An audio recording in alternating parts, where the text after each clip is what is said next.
Hello আমার প্রিয় ভয়ভাঙ্গা দর্শকদের, আজকেও ফিরে এলাম তোমাদের কাছে নিয়ে এমন এক গল্প যেটা শুধু শোনা যাবে না, শরীরে জমে যাবে রক্ত, হাত পা ঠান্ডা হয়ে যাবে, আর ঘুমের মধ্যেও চোখে ভাসবে সেই কালো ছায়া। আজকের গল্পটা লাশ ঘর পর্ব ৫, যেখানে মানুষ শেষ হয় কিন্তু কিছু কিছু লাশ শেষ হয় না। সেখানে ফিরে আসে চোখ মেলে আর ডাকে তোমার নাম। আজকের গল্পটা সত্য, বাংলাদেশের এক গভীর গ্রামের মর্গের ঘটনা, যেখানে মাত্র ৩ দিনে ৭ জন লোক পাগল হয়ে গেল আর একজন মাত্র বাঁচল। সেই একজনের কাছ থেকেই শুনেছি এই গল্প। সে আজও ভুলতে পারে না, কারণ সে সেদিন সেই লাশ ঘরের ভিতরে ছিল। তৈরি তো তোমরা? তোমার রুমের বাতি জ্বালাও, মোবাইলের ফ্ল্যাশ জ্বালাও, কারণ আজকের গল্প শুনে ঘর অন্ধকার হয়ে যাবে আর তুমি বুঝবে না আসলে কোন আলো জ্বলছে আর কোনটা নয়। তারপর হঠাৎ সব নিভে যায়, শুধু একটা কণ্ঠ শোনা যায়, দরজা বন্ধ হয়ে গেছে। চলো শুরু করা যাক আজকের গল্প লাশ ঘর পর্ব ৫। আমি যখন এই গল্পটা প্রথম শুনি তখন আমার বিশ্বাস হয়নি। মানুষ কিভাবে মরার পরও ফিরে আসে, কিভাবে কোনো লাশ চোখ মেলে দাঁড়ায়, আর কিভাবে সে তোমার নাম ডাকে, যে নাম তুমি কাউকে দিওনি, তোমার মায়ের কাছেও লুকিয়ে রেখেছ। কিন্তু যখন আমি সেই মানুষটার সাথে দেখা করলাম, যে সেদিন সেই লাশ ঘরে ছিল, তখন আমার গায়ে কাঁটা দিয়ে উঠল। সে আমাকে বলল, ভাই, আমি এখনও ঘুমাতে পারি না। প্রতি রাতে আমার ঘরে কেউ ঢুকে আমার কানে ফিসফিস করে, তুমি আমাকে দেখেছ, তাই না? গল্পটা শুরু হয় রাজশাহীর এক নাম না জানা গ্রাম থেকে। নাম বলবো না, কারণ সেখানকার মানুষ এখনও ভয় পায়। গ্রামটার নাম ছিল নীলকুঠি। পুরানো নাম, কারণ আগে সেখানে নীল চাষ হতো। এখন আর কিছু নেই, শুধু মাটি, কাদা আর একটা পুরানো মর্গ। মর্গটা ছিল গ্রামের প্রান্তে। মাঝে মাঝে কোনো মানুষ মরলে সেখানে রাখা হতো। হাসপাতাল পর্যন্ত যাওয়া যেত না, তাই মৃতদেহ সেখানে রাখা হতো রাত কাটানোর জন্য। পরের দিন হাসপাতালে পাঠানো হতো। মর্গটা ছিল ছোট, ৪ মেয়েটা লাশ রাখার জায়গা। ২ দরজা, একটা সামনে আরেকটা পিছনে। পিছনের দরজা তো বছরের পর বছর বন্ধ ছিল, কারণ পিছনে শ্মশান, কেউ সেদিক দিয়ে যায় না। মর্গের কাজের লোক ছিল ৩ জন, আব্দুল মালেক, ইমরান আর মোহাম্মদ রফিক, আর একজন ছিল নাম মুন্না। মুন্না আসলে মর্গের কর্মচারী না, সে গ্রামের ছেলে। মাঝে মাঝে কাজ করে দিত, মৃতদেহ ধোয়া, কাপড় পরানো, এসব কাজে। মুন্নাকে আমি নিজে দেখেছি, ৪০-এর কাছাকাছি বয়স। চোখ দুটো যেন সব সময় কিছু দেখছে, কথা বলে ধীরে, যেন কানে কেউ শুনছে। যখন আমি তাকে গল্প বলতে বললাম, সে মাথা নাড়ল। ভাই, আমি আর বলতে পারব না, আমার গলা শুকিয়ে আসে। আমি আজও সেই রাতটা ভুলতে পারিনি। সেদিন ছিল বৃষ্টির রাত, জুলাই মাস। বাতাসে গরম আর ভেজা মাটির গন্ধ। আকাশে মেঘ জমে আছে, বৃষ্টি নামছে না, কিন্তু আকাশ যেন কাঁদতে চায়। সেদিন গ্রামে ৩ জন মারা গেল, একজন বুড়ো, একজন মহিলা, আর একজন ছেলে ২২ বছরের। ছেলেটার নাম ছিল রাজু, গ্রামের বাইরে কাজ করত। হঠাৎ করে ফোন এলো, রাজু মারা গেছে দুর্ঘটনায়। তাকে মর্গে আনা হল। মালেক, ইমরান, রফিক ৩ জন মিলে কাজ করছিল। মুন্না এসে গেল সাহায্য করতে। রাজুর লাশ খুব নষ্ট হয়ে গেছে, গাড়ি চাপা পড়েছে, মুখের অবস্থা খারাপ, কিন্তু মাথা আছে। তাই মুন্না বলল, আমি মুখ ধুয়ে দেই, নাতি নাতনিরা শেষবারের মতো দেখবে। মালেক বলল, না রে, আজ রাত হয়ে গেছে, আমরা সবাই ক্লান্ত, ভোরে করব। কিন্তু মুন্না শুনল না, সে জোর করে ধুয়ে দিল। মৃতদেহের মুখ ধুয়ে কাপড় পরাল, সবশেষে লাশটাকে টেবিলে শোয়াল, মাথার নিচে বালিশ দিল। তারপর সবাই বাইরে চলে এলো। মালেক বলল, আজ রাতে কেউ থাকবে না, সবাই ঘরে যাও, আমি সকালে আসব। কিন্তু মুন্না বলল, আমি একটু বসি, আমার মায়ের অসুখ, বাড়ি গেলে ঘুম হবে না, এখানে বসে চিন্তা করি। মালেক বলল, যা রে, কিন্তু ভয় পাস না, এখানে কিছু হয় না। সবাই চলে গেল, মুন্না একা রইল মর্গে। মর্গের ভিতরে একটা বাতি জ্বলছে, পুরানো ফ্লুরোসেন্ট, হালকা হালকা বাজছে। মুন্না বসে আছে এক কোণে, হাতে সিগারেট, ধূমপান করছে। বাইরে বৃষ্টি শুরু হয়েছে, টপ টপ শব্দ। হঠাৎ মুন্না শুনল টাপ টাপ টাপ শব্দটা ভিতর থেকে আসছে, যেন কেউ পা ফেলছে। মুন্না মাথা ঘুরাল, কিছু নেই, শুধু 3টা লাশ।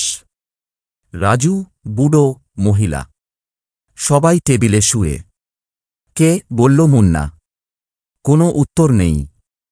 আবার শব্দ, টাপ টাপ, এবার কাছে, যেন কেউ তার পাশ দিয়ে যাচ্ছে। মুন্না উঠে দাঁড়াল, হাতে টর্চ। টর্চের আলো ঘোরাল, কিছু নেই। ভুল শুনেছি বলে আবার বসল।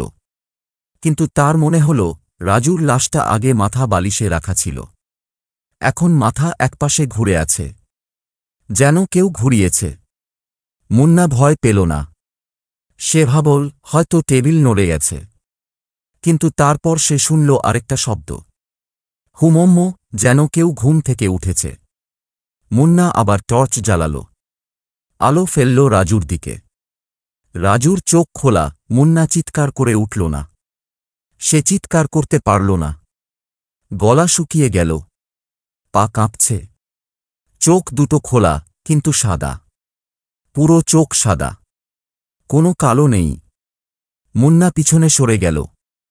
হঠাৎ মুন্না একটা কণ্ঠ বলল, নরম কিন্তু গভীর, তুমি আমাকে দেখেছ আমি জানি। মুন্না চিৎকার করে উঠল, কে তুমি? আমি রাজু না, আমি যে আসব, সে আসবে, তুমি তাকে দেখবে না কিন্তু সে তোমাকে দেখবে।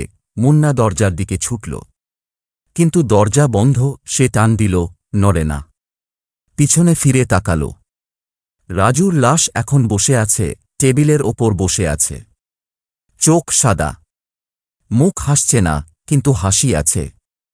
তুমি বাঁচবে না, তুমি আমার মতো হবে, আমি আসছি। মুন্না চিৎকার করে উঠল, না। হঠাৎ আলো নিভে গেল, সব অন্ধকার। মুন্না পড়ে গেল, চোখ বন্ধ করে ফেলল। কানে শুনল পা ফেলার শব্দ, যেন কেউ তার কাছে আসছে। তারপর কেউ তার কানে ফুঁ দিল, আমি এসেছি। মুন্না জ্ঞান হারাল। ভোরে মালেক এলো। দরজা খুলে দেখে মুন্না মেঝেতে পড়ে আছে, মুখ ফ্যাকাশে, হাত পা কাঁপছে। মালেক তাকে উঠাল। কি হয়েছে রে? মুন্না কিছু বলতে পারল না, শুধু বলল, রাজু। রাজু বসেছিল, সে আমাকে ডাকছিল। মালেক হাসল, পাগল হয়েছিস নাকি? লাশ কি বসে? মালেক ভিতরে ঢুকল। 3টা লাশ ঠিক আছে। রাজুর লাশ শুয়ে আছে, চোখ বন্ধ। দেখ, সব ঠিক আছে, বলল মালেক। কিন্তু তার মনে হল রাজুর মুখে কি ধুলো আছে, যেন কেউ ধুয়েছে, তারপর আবার ধুলো লেগেছে। মালেক ভাবল মুন্না হয়তো রাতে ধুয়েছিল, কিন্তু সে জানে না মুন্না রাতে ধোয়নি। সে তো ভয়ে দরজা খুলতে পারেনি। মালেক কিছু বিশ্বাস করল না। কিন্তু রাতে সে নিজে মর্গে রইল। দেখি তো কি হয় বলে সে বসল। রাত 12টা, বাইরে বৃষ্টি, ভিতরে আলো জ্বলছে। হঠাৎ মালেক শুনল টাপ টাপ। সে মাথা ঘুরাল, কিছু নেই। কিন্তু তারপর সে শুনল কান্নার শব্দ। মহিলার লাশ থেকে। মালেক টর্চ জ্বালাল। মহিলার চোখ দিয়ে জল পড়ছে, না জল না, কালো তরল। মালেক পিছনে সরে গেল। হঠাৎ মহিলার মুখ খুলল আর বলল, ওই যে আসছে, ওই যে আসছে, তোমার মৃত্যু আসছে। মালেক চিৎকার করে উঠল, দরজা খুলে বাইরে ছুটল। ভোরে সে মুন্নাকে বলল, তুই ঠিক ছিলি রে, কিন্তু আমি কিছু বলবো না। গ্রামে কাউকে বলবি না, নইলে পাগল বানাবে। কিন্তু মালেক জানে না, সে আর কথা বলতে পারবে না। ইমরান বিশ্বাস করেনি। সে বলল, তোমরা দুজন পাগল হয়ে গেছ। আমি রাতে যাব, সব ঠিক করব। রাতে সে মর্গে গেল, টর্চ হাতে, সব লাশ চেক করল। হঠাৎ তার মনে হল রাজুর লাশের মুখে হাসি, যেন কেউ হাসছে। ইমরান টর্চ ফেলে দিল, পিছনে সরে গেল। তারপর সব লাশ একসাথে বসে উঠল, চোখ সাদা, মুখ হাসছে। রাজু বলল, তোমাদের কাউকে ছাড়ব না, আমি তোমাদের মধ্যে ঢুকব, তোমরা আমার হবে।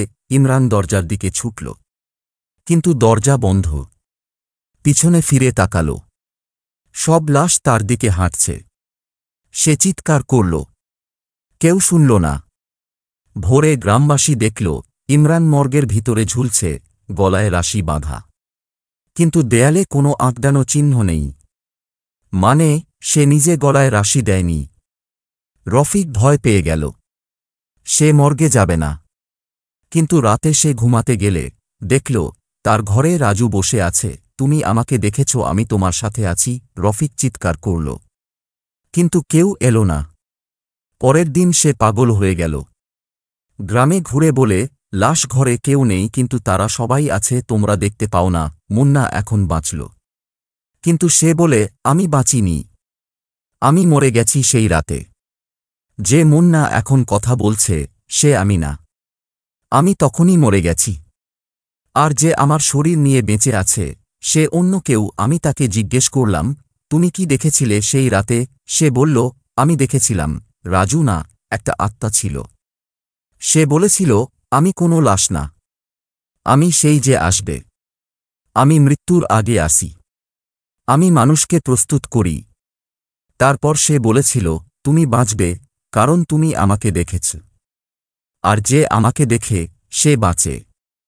কিন্তু তার জীবন আর আগের মতো হয় না, মর্গটা এখন ভাঙা। গ্রামবাসী সেখানে যায় না।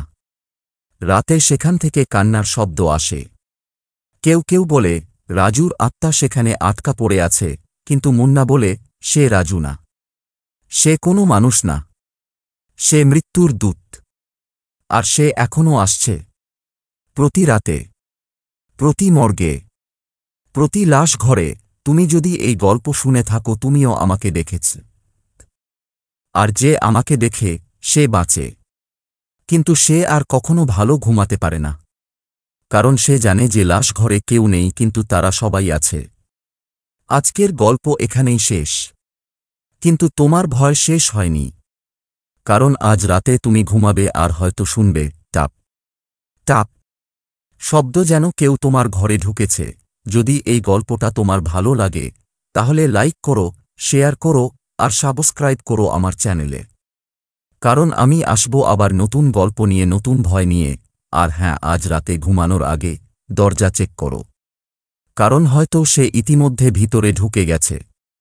শুভ রাত্রি যদি তুমি আজ রাতে ঘুমাতে পারো।